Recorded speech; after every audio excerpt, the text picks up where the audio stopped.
Bonjour à tous, je m'appelle Isabelle Linteau, je suis conseillère scientifique à l'unité d'évaluation des technologies des modes d'intervention, ou dit plus court l'UETMI, au CIUS du Centre-Sud de l'île de Montréal. Aujourd'hui, je vais vous présenter les résultats d'une récente revue rapide sur l'efficacité et l'innocuité du bain tourbillon pour le traitement des plaies. C'est une revue rapide qui a été faite en partenariat avec le pôle universitaire en réadaptation, qui est en fait une association qui regroupe au total 6 établissements membres et partenaires. Donc, la présentation va se dérouler comme suit. Je vais d'abord vous présenter les rôles que joue l'UETMI au sein d'un établissement comme le CIUS du Centre-Sud de l'île de Montréal. Si jamais certains d'entre vous ne seraient pas familiers avec une unité comme la nôtre. Mais très rapidement, on va passer à la revue rapide. Je vais vous présenter le contexte de la demande, la méthodologie utilisée, les résultats observés et on va terminer par quelques points de discussion et de conclusion. Je vous dirais que l'UETMI joue globalement 3 grands rôles au sein de notre établissement. Un premier rôle, c'est de soutenir la prise de décision des gestionnaires à l'aide de synthèse des connaissances qui sont fondées sur une méthodologie rigoureuse et transparente.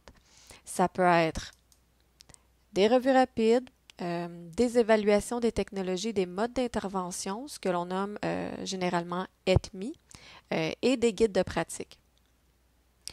Sans trop rentrer là, dans les détails méthodologiques, je me permets quand même de vous préciser que les ETMI et les guides de pratique, c'est des produits de connaissances beaucoup plus exhaustifs qu'une revue rapide, mais qui prennent beaucoup plus de temps à réaliser. Donc, quand un gestionnaire a un besoin d'être éclairé rapidement, on va parfois se tourner vers une revue rapide, du moins quand le projet en question peut faire l'objet d'une revue rapide. Ce n'est pas tous les projets qui peuvent cadrer dans une revue rapide. Un deuxième rôle, c'est de faire connaître au réseau de la santé les meilleures pratiques cliniques et organisationnelles en basant sa méthodologie sur les données probantes, donc les données de la recherche, les données scientifiques. Et un troisième rôle, c'est de favoriser les arrimages entre les milieux de la recherche et les milieux cliniques, et ce, en travaillant en étroite collaboration avec les directions cliniques et les instituts universitaires. Donc, ça arrive parfois que la recherche et le clinique ne communiquent pas suffisamment. Donc, nous, à l'unité, on essaie de remédier à la situation et on a des échanges fréquents avec les directions cliniques. On peut enfin passer au cœur de la présentation, soit la revue rapide sur les bains tourbillons. Pour vous situer un peu, la demande nous provient de la direction des programmes en déficience et de la réadaptation physique du 6 des Laurentides. C'est une demande qui nous est parvenue dans un contexte bien précis. En gros, c'est que le service de physiothérapie de l'hôpital de Saint-Eustache doit remplacer ces bains tourbillons qui sont utilisés pour le traitement des plaies. Ça représente des coûts importants et ce qu'on me rapportait, c'est que l'équipement était peu utilisé. Donc, que faire dans les circonstances? Le demandeur doit décider si il va aller de l'avant et remplacer ses équipements ou non. Mais avant de prendre sa décision, il souhaite être éclairé par l'UETMI. Donc, la question que nous a posée le demandeur, c'est est-ce que l'utilisation du bain tourbillon en physiothérapie est une pratique probante recommandée pour le traitement des plaies? Et notre mandat, c'était de réaliser une revue rapide de la littérature pour soutenir l'établissement dans sa réflexion à savoir s'il va ou non se rééquiper en bain tourbillon. Maintenant, pour ceux qui se demandent c'est quoi une revue rapide, bien, en fait, c'est une méthode scientifique transparente pour synthétiser des connaissances qui proviennent de la littérature. Ça se veut une espèce de compromis à la revue systématique parce qu'on va modifier certains aspects au plan méthodologique. L'objectif étant de soutenir la prise de décision rapidement. Pour vous donner une idée de grandeur, une revue systématique, ça peut prendre plus d'1 année à réaliser, alors que dans une revue rapide, on parle plutôt de 3 à 4 mois. C'est important de savoir toutefois que dans le cadre d'une revue rapide, nous, l'UETMI, on ne formule pas de recommandations. Nous, en fait, on dégage uniquement des constats qui sont issus de la littérature et ces constats-là deviennent un élément parmi plusieurs autres sur lequel le demandeur peut s'appuyer pour prendre une décision. Bref, on n'a pas fait de recommandation aux 6 des Laurentides, on leur a plutôt dit « Voici ce que la littérature nous dit, constat 1, constat 2, constat 3, etc. À vous de voir maintenant. » Maintenant, comment on s'y est pris? Pour répondre à la grande question posée par le demandeur, nous, en fait, on l'a décliné en 2 questions d'évaluation. Première question, quelles sont l'efficacité et l'innocuité du bain tourbillon pour le traitement des plaies? Et par innocuité, on fait référence ici aux risques, aux effets indésirables, aux complications potentielles. Deuxième question, est-ce une pratique recommandée selon les guides, normes, lignes directrices ou avis existants? Comme je viens de mentionner, on ne fait pas de recommandations dans le cadre d'une revue rapide. Par contre, il n'y a rien qui nous empêche d'aller voir ce que recommandent les organisations reconnues en soins de plaie ici comme ailleurs dans le monde. Pour la sélection des études, on utilise toujours une liste de critères de sélection préétablis. La liste détaillée figure dans le rapport complet, mais principalement, pour être incluse dans la revue, les études ou les guides de pratique devaient porter sur une clientèle avec des plaies. On ne s'est pas mis de limitation quant à l'âge ou au type de plaie, donc des patients de tous âges, de tout type de plaie. Les études ou les guides devaient également traiter de l'utilisation du bain tourbillon pour le traitement des plaies. Et on inclut ici tout type de bain tourbillon, donc ça peut être des bains stationnaires, mobiles, pour immersion complète du corps ou seulement un membre. Donc on incluait tout type de bain tourbillon.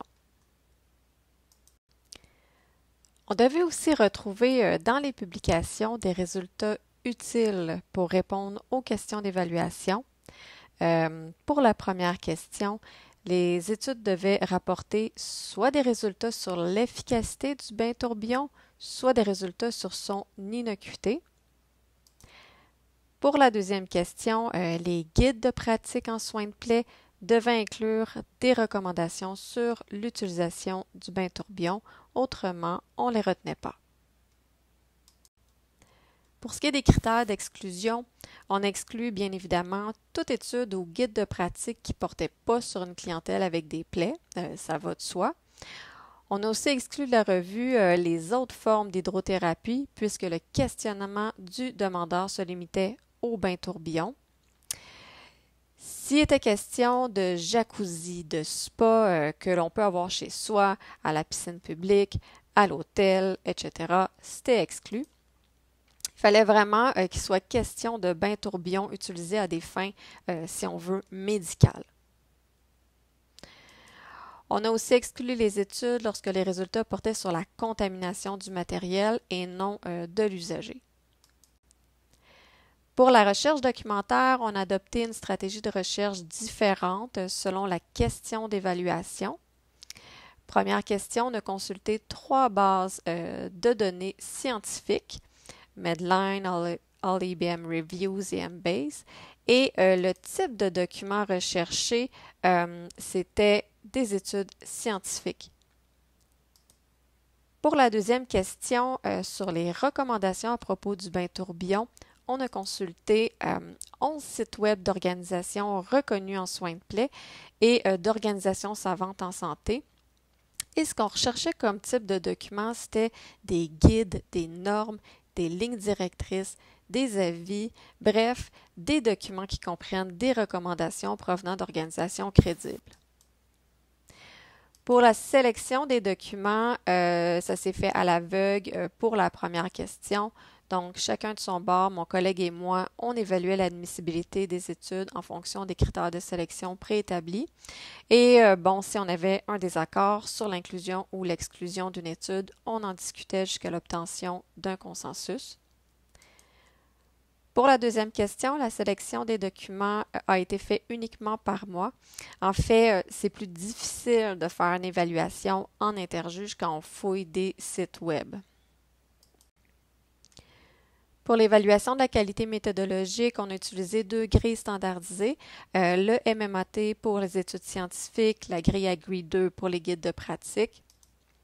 L'extraction des données, c'est aussi faite à l'aide d'une grille, donc vraiment toutes les études ont été traitées exactement de la même façon. On arrive enfin au résultat. Donc ici, ce que vous voyez à l'écran, c'est un diagramme qui illustre le processus de publication, le processus de sélection des publications. Mais le plus important à savoir, c'est que la stratégie de recherche documentaire a permis de repérer un total de 422 références et de ce nombre, 13 répondaient à nos critères de sélection et ont été retenus pour la revue. Donc, je vais maintenant vous présenter les résultats pour chacune des questions. D'abord, la première question était quelles sont l'efficacité et l'innocuité du bain tourbillon pour le traitement des plaies? On va commencer par l'efficacité. Au niveau des caractéristiques des études, on a recensé seulement 3 études qui dataient toutes de plus de 20 ans. Donc, c'est assez vieux comme littérature et seulement 3 types de plaies étaient abordés, à savoir les lésions de pression, les plaies chirurgicales et les brûlures. Et ce sont toutes des études qui ont été publiées aux États-Unis. Selon l'étude, on pouvait évaluer la dimension de la plaie, la charge bactérienne, la douleur, l'inflammation. Mais on a trouvé plusieurs limites méthodologiques qui sont susceptibles d'introduire des biais. Ceux qui souhaiteraient avoir plus de détails sur les limites méthodologiques, je vous invite à consulter le rapport complet, mais retenez que les études qu'on a recensées présentaient des limites. Maintenant, c'est quoi les effets qui ont été rapportés dans les études? Pour les lésions de pression, les patients traités au bain tourbillon ont une diminution significativement plus importante de la taille de leur plaie comparativement à ceux qui reçoivent uniquement le traitement usuel. Pour les plaies chirurgicales, les patients traités au bain tourbillon vont exprimer significativement moins de douleur que ceux qui reçoivent uniquement des analgésiques, mais l'écart entre les deux groupes est significatif uniquement au 3e temps de mesure.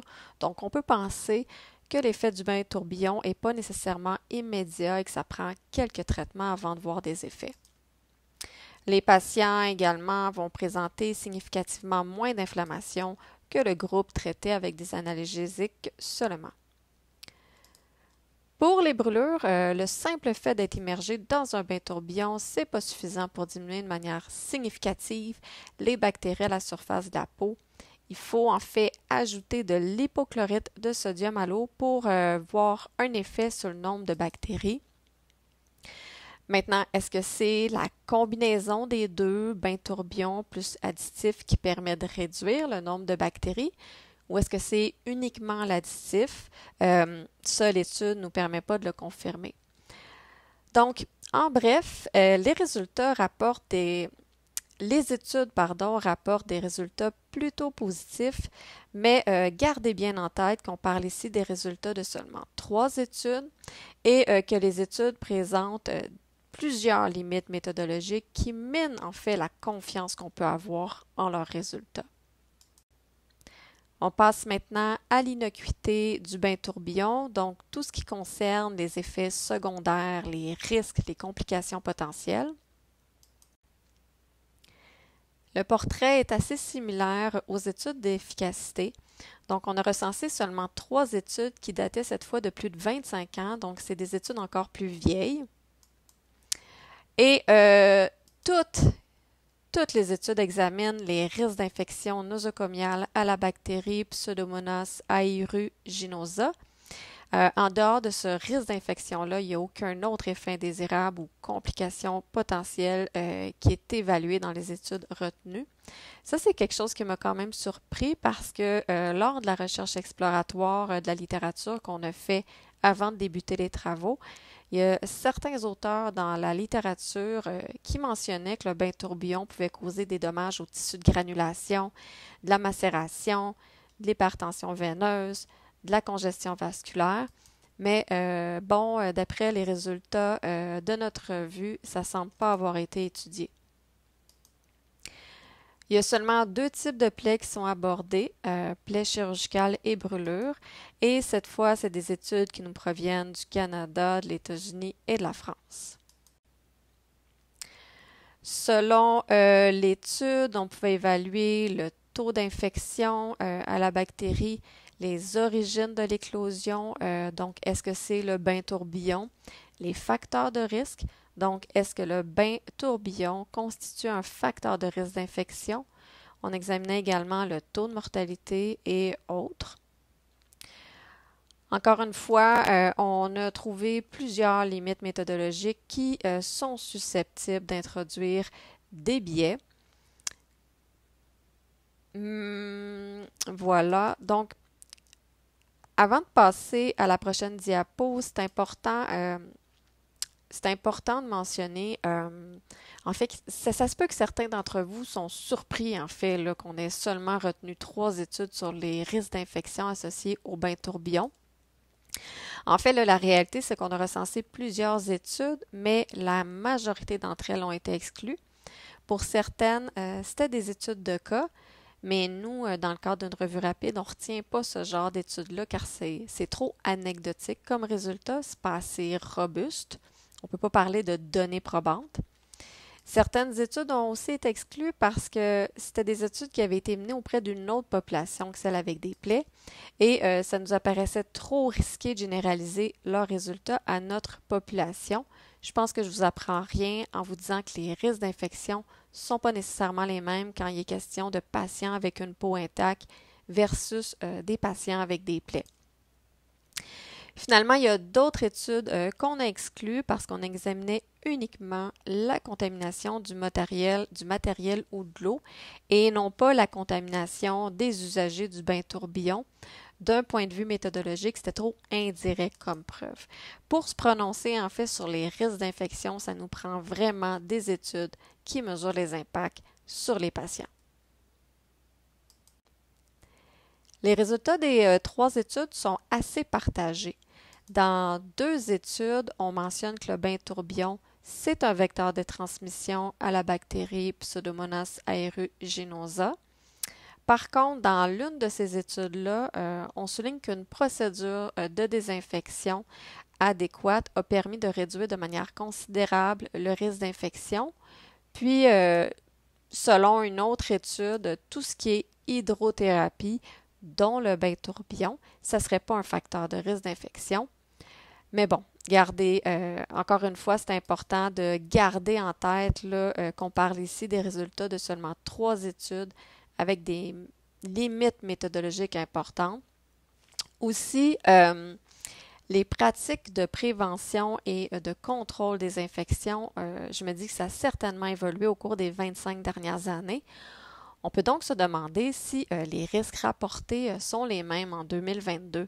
Je ne suis pas en train de dire qu'il y a plus de risques, mais je pense que pour avoir vraiment une idée juste des risques associés, il faudrait refaire ces études-là aujourd'hui avec les pratiques actuelles. Donc, au final, on en sait très peu sur l'innocuité du bain tourbillon, mis à part peut-être le fait qu'il y a eu des cas d'éclosion à la bactérie Pseudomonas aeruginosa.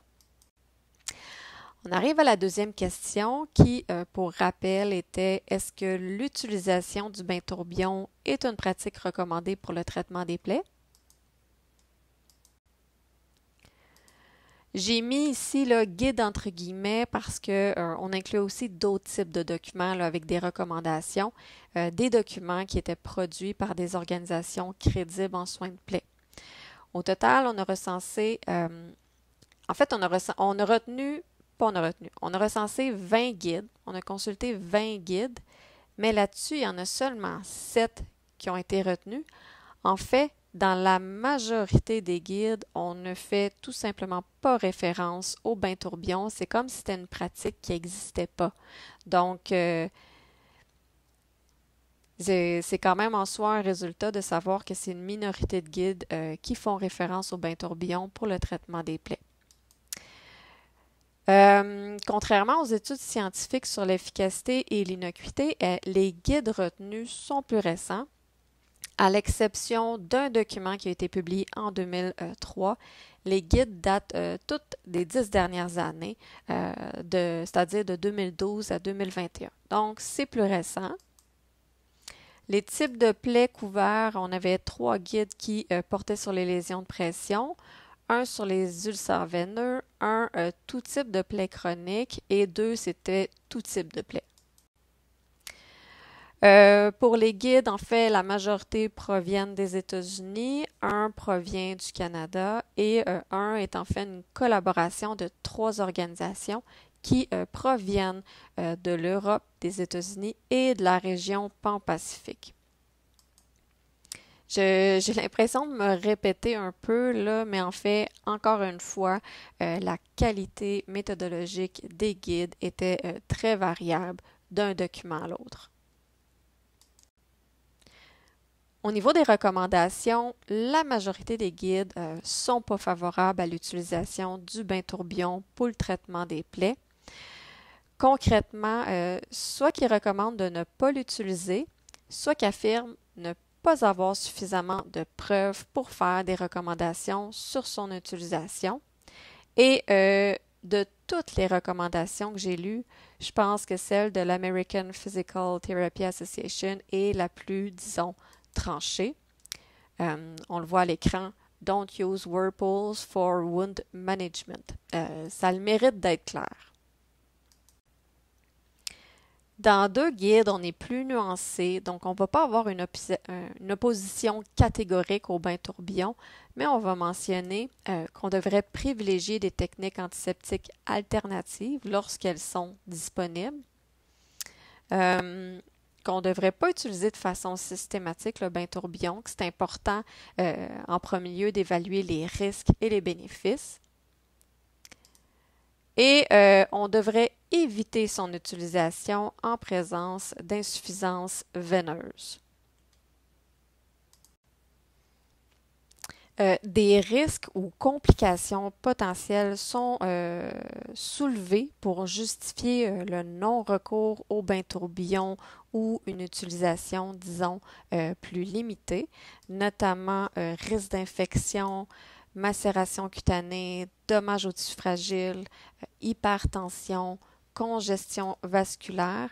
Par contre, les guides vont citer très peu d'études, voire aucune pour justifier leur position, ou sinon ils vont citer des études qui sont menées auprès d'autres populations que celles avec des plaies.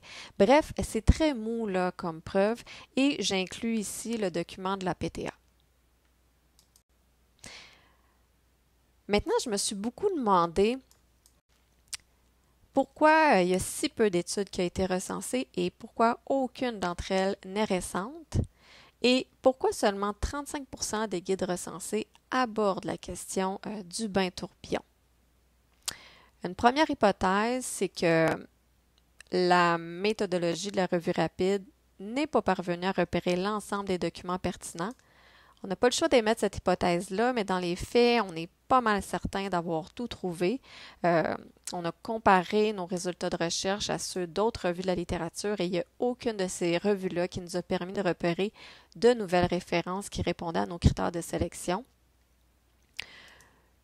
Une autre hypothèse, c'est que le bain tourbillon est peu utilisé car de moins en moins utilisé dans les milieux de soins. Du moins, selon plusieurs guides, le bain tourbillon aurait progressivement été délaissé au profit d'autres techniques qui recourent à des solutions stériles et qui permettent un débridement plus ciblé. On cite notamment la thérapie par lavage pulsé avec succion. Ça semble une hypothèse plausible, mais pour être vraiment certain, il faudrait examiner les sondages récents sur les pratiques en soins de plaie, ici comme ailleurs dans le monde. En conclusion, à la question « Quelles sont l'efficacité et l'innocuité du bain tourbillon pour le traitement des plaies? » Malheureusement, c'est impossible de le confirmer. Il y a trop d'incertitudes. Donc, la preuve scientifique est trop faible. Comme je disais, les données sont peu nombreuses, peu récentes et d'assez faible qualité. Donc, des données qui datent de plus de 20 ans. C'est important là, de noter aussi que les constats auraient pu être totalement différents si on avait obtenu un plus grand nombre d'études et de meilleure qualité. Donc, on aurait besoin d'études plus récentes et de meilleure qualité pour pouvoir répondre à la question. Mais bon, comme rien semble avoir été publié depuis 20 ans, j'ai un gros doute qu'on voit apparaître de nouvelles études sur le sujet. Mon impression, c'est que les recherches actuelles en soins de plaie portent sur des techniques plus récentes. Pour l'autre question, est-ce que l'utilisation du bain tourbillon est une pratique recommandée pour le traitement des plaies? D'après plusieurs guides consultés, ça serait une technique qui est peu recommandée et de nos jours de moins en moins utilisée.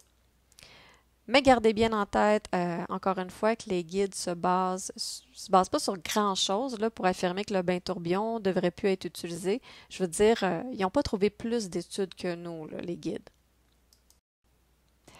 C'est tout pour aujourd'hui. Merci beaucoup pour votre attention. Pour plus de détails, je vous invite à consulter le rapport complet et n'hésitez pas également à visiter la page web de l'UETMI pour connaître l'ensemble de nos productions. Merci beaucoup. À la prochaine.